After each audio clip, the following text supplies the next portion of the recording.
Assalamualaikum warahmatullahi wabarakatuh. Allah Subhanahu wa taala mengutus seorang rasul agar dapat menjadi panutan bagi umat manusia. Rasul merupakan laki-laki yang diutus oleh Allah Subhanahu wa taala dan diberi tugas untuk menyampaikan wahyu kepada manusia. Nabi Muhammad SAW merupakan rasul terakhir yang diutus oleh Allah Subhanahu wa taala ke rasul terakhir yang diutus oleh Allah Subhanahu wa taala ke dunia.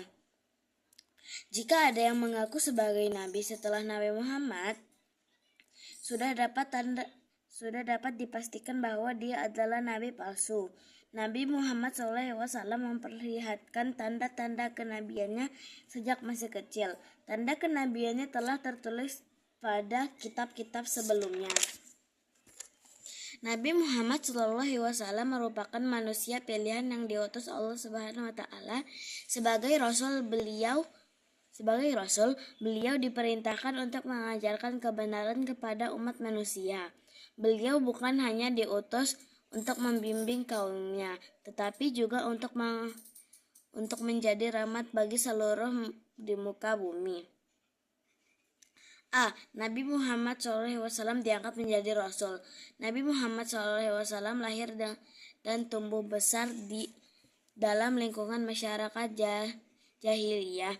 Meskipun demikian, Nabi Muhammad SAW tidak pernah ikut serta dalam berbuat kejelekan, keburukan, dan kekejian seperti yang dilakukan masyarakat Arab kala itu.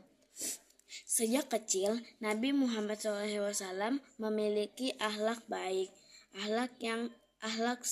Allah selalu menjaga Nabi Muhammad SAW dari perilaku buruk. Karena akhlak dan perilaku baik, Nabi Muhammad SAW mendapat kepercayaan dari orang-orang di sekitar. Untuk itu, beliau mendapat gelar sebagai Al-Amin yang berarti dipercaya.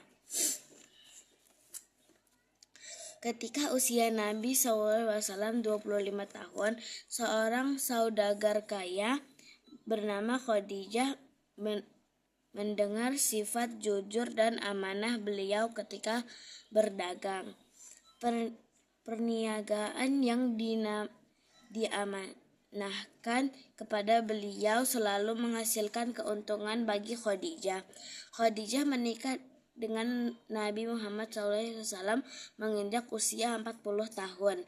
Nabi Muhammad SAW sering berkholawat atau menyendiri untuk bertafakur di Gua Hira setiap tahun bulan Ramadan. Gua itu terletak di gunung yang bernama Jabal Nur sekitar 5 km di utara Mekah. Gua ini merupakan gua yang sempit. Gua itu juga gelap dan sunyi. Untuk menuju ke sana harus melalui jalan yang licin, terjal. Keadaan ini menjadikan tidak banyak orang yang pergi ke sana. Hanya orang saat bertakafur. Nabi Muhammad SAW membawa bekal dari rumah supaya dapat tinggal lebih lama. Jika bekal dibawanya habis, beliau pulang ke rumah untuk mengambil bekal yang sudah disiapkan oleh istrinya Khadijah. Setelah itu, kembali lagi ke Gua Hira. Di gua tersebut, Nabi Muhammad SAW menenangkan pikiran dan mencari kebenaran hakiki karena tidak puas melihat keyakinan kaumnya yang penuh kemusyrikan.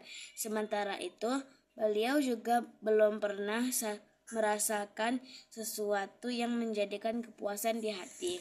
1. Nabi Muhammad SAW menerima wahyu pertama. Nabi Muhammad SAW diutus menjadi seorang rasul di usia 40 tahun.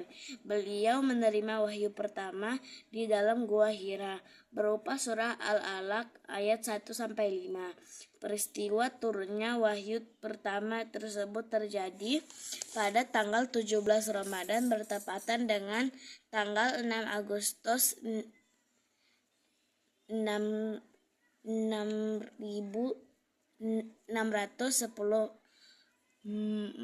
Masehi. Peristiwa turunnya kitab suci Al-Quran ini dikenal sebagai Nuzulul Quran. Saat itu malaikat Jibril memeluk dan meminta Nabi Muhammad SAW untuk membacakannya. Dalam pelukan tersebut, malaikat Jibril berkata kepada Nabi Muhammad SAW, "Bacalah." Nabi Muhammad SAW menjawab, "Aku tidak dapat membaca." Pelukan Jibril semakin erat dan berkata lagi, "Bacalah." Jawab Nabi, "Aku tidak bisa membaca." Hal itu terjadi sampai 3 kali. Lalu Nabi bertanya, "Apa yang harus aku baca?" Kemudian malaikat Jibril menuntut Nabi Muhammad SAW membaca surah Al-Alaq 1-5. Nabi Muhammad SAW mengulang bacaan ini dengan hati yang bergetar, lalu pulang menemui Khadijah dalam keadaan takut dan menggigil, sehingga beliau minta diselimuti. Khadijah khawatir akan keadaan dirinya. Kemudian Khadijah pun menemui Waraqah bin Naufal, paman Khadijah ahli kitab Injil, dan menceritakan yang terjadi. Waraqah pun membenarkan peristiwa tersebut sebagai tanda kerasulan Nabi Muhammad SAW. 2. Nabi Muhammad menerima wahyu kedua. Setelah menerima wahyu pertama di Gua Hira, Nabi Muhammad SAW tidak menerima kembali wahyu lagi kurang lebih selama 40 hari. Padahal beliau sangat rindu ingin menerima kembali wahyu berikutnya. Dalam sejarah Islam, masa berselangnya wahyu disebut Fatratul Wahyi. Suatu ketika Nabi Muhammad SAW sedang berjalan-jalan. Tiba-tiba terdengar suara gemuruh dari langit. Beliau mengangkat wajahnya ke langit dan melihat malaikat Jibril yang pernah mendatanginya saat di Gua Hira. Malaikat Jibril kembali lagi terlihat dengan wujud asli untuk kedua kalinya, sebagaimana yang diriwayatkan dalam Sahih Al-Bukhari. Saat itu, malaikat Jibril terlihat duduk di atas kursi di antara langit dan bumi dan terus mendekati Nabi Muhammad SAW. Kemudian beliau masuk rumah dan berkata kepada Khadijah, "Selimuti aku, selimuti aku." Kemudian Allah Subhanahu wa taala menurunkan wahyu kedua berupa surah Al-Mudaththir ayat 1-7. B. Dakwah Nabi Muhammad SAW. Awal mula dakwah Nabi Muhammad SAW, beliau menghadapi masyarakat Arab yang berada dalam masa jahiliyah. Untuk itu, sulit mengajak mereka agar mau beriman kepada Allah Subhanahu wa taala. Oleh sebab itu, beliau menerapkan strategi dakwah secara sembunyi-sembunyi atau siriyah, dengan terang-terangan atau jahar. 1. Dakwah secara sembunyi-sembunyi. Dakwah dengan cara sembunyi-sembunyi dilakukan oleh Nabi Muhammad SAW pada awal kenabiannya tahun ke-1 sampai ke-3 kenabian SAW. Kenabian dakwah ini dilakukan karena pada awal masa kenabian Nabi Muhammad SAW baru memiliki pengikut jumlahnya sedikit dan belum kuat. Sedangkan kaum kafir Quraisy sangat keras dalam menyiksa siapa saja yang tidak mengikuti kepercayaan nenek moyang mereka. Status kota Makkah adalah pusat agama bangsa Arab. Pada saat itu, penduduk kota Makkah menyembah patung-patung berhala yang terletak di sekitar Ka'bah. Oleh karena itu, Rasulullah SAW melakukan dakwah dengan mendekati orang-orang secara personal. Pada tahapan dakwah ini, Rasulullah SAW menyeru orang-orang yang berada di lingkungan rumah tangganya sendiri, kerabat dan sahabat dekatnya untuk masuk Islam Adapun orang yang telah memenuhi dakwah Rasulullah SAW tersebut antara lain: A. Khadijah binti Khuwailid, istri Rasulullah SAW. B. Ali bin Thalib, saudara sepupu Rasulullah SAW yang tinggal serumah dengan beliau. Zaid bin Haristah, anak angkat Rasulullah SAW. Abu Bakar As-Siddiq, sahabat dekat Rasulullah SAW, dan Ummu Aiman, pengasuh Rasulullah SAW pada waktu kecil. Tahap ini Rasulullah SAW mengajarkan agama Islam kepada para pengikutnya yang telah beriman di rumah Arkam bin Abil Arkam. Beliau menyampaikan dakwah dan risalahnya setiap memperoleh wahyu. Rasulullah SAW segera menyampaikan kepada para pengikut. Beliau menjelaskan arti dan maksud wahyu tersebut, kemudian memberikan contoh dan perilaku sehari-hari.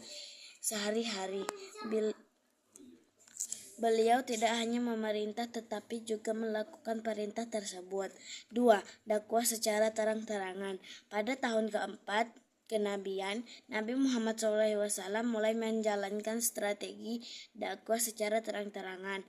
Hal ini dilakukan sebagai ketaatan Nabi Muhammad SAW atas perintah Allah Subhanahu wa taala berupa wahyu surah Asy-Syura ayat 214 dan 216. Permulaan dakwah secara terang-terangan ini dilakukan oleh Nabi Muhammad SAW dengan mengumpulkan penduduk Makkah di Bukit Safa. Kemudian Nabi Muhammad SAW mulai menyerukan kepada penduduk Makkah tentang satu-satunya Tuhan yang wajib disembah hanyalah Allah Subhanahu wa taala. Nabi Muhammad SAW menyuruh meninggalkan berhala yang dianggap Tuhan oleh para penduduk Mekah sebagai warisan ajaran nenek moyang. Tentu saja hal ini memancing emosi penduduk Makkah, termasuk paman beliau yang bernama Abu Lahab. Abu Lahab berkata kepada Nabi Muhammad SAW, "Celakalah engkau, wahai Nabi Muhammad, untuk inikah kau mengumpulkan kami?" Maka karena kejadian tersebut turunlah wahyu surah Al-Lahab meski mendapat berbagai bentuk penolakan. Nabi Muhammad SAW tetap teguh dan berdakwah. Mukjizat Nabi Muhammad SAW. Secara bahasa, mukjizat berasal dari istilah a'jaza yang artinya melemahkan dan menjadikan tidak mampu. Tujuan diturunkannya mukjizat adalah membuktikan bahwa Nabi dan Rasul benar-benar adalah utusan Allah Subhanahu wa taala. Mukjizat diturunkan saat Nabi dan Rasul menjumpai kesulitan atau rintangan ketika melaksanakan tugas dari Allah Subhanahu wa taala. Sebagai Rasul, Nabi Muhammad SAW memiliki mukjizat. Beliau mengalami banyak kejadian luar biasa, mulai ketika menjelang kelahiran hingga beliau dewasa. Berikut beberapa mukjizat yang dimiliki Nabi Muhammad SAW. 1. Peristiwa Isra Mi'raj. 2. Mampu mengeluarkan air dari jari-jarinya. 3. Memperbanyak makanan hingga dapat dikonsumsi banyak orang. 4. Mampu membelah bulan menjadi 2. 5. Menyembuhkan penyakit dan berdoa dan menghusap bagian yang sakit. 6. Diturunkannya Al-Quran.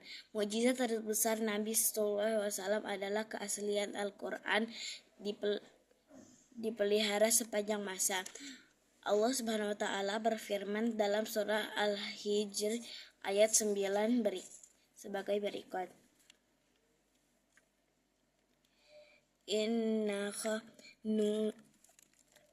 Sesungguhnya kamilah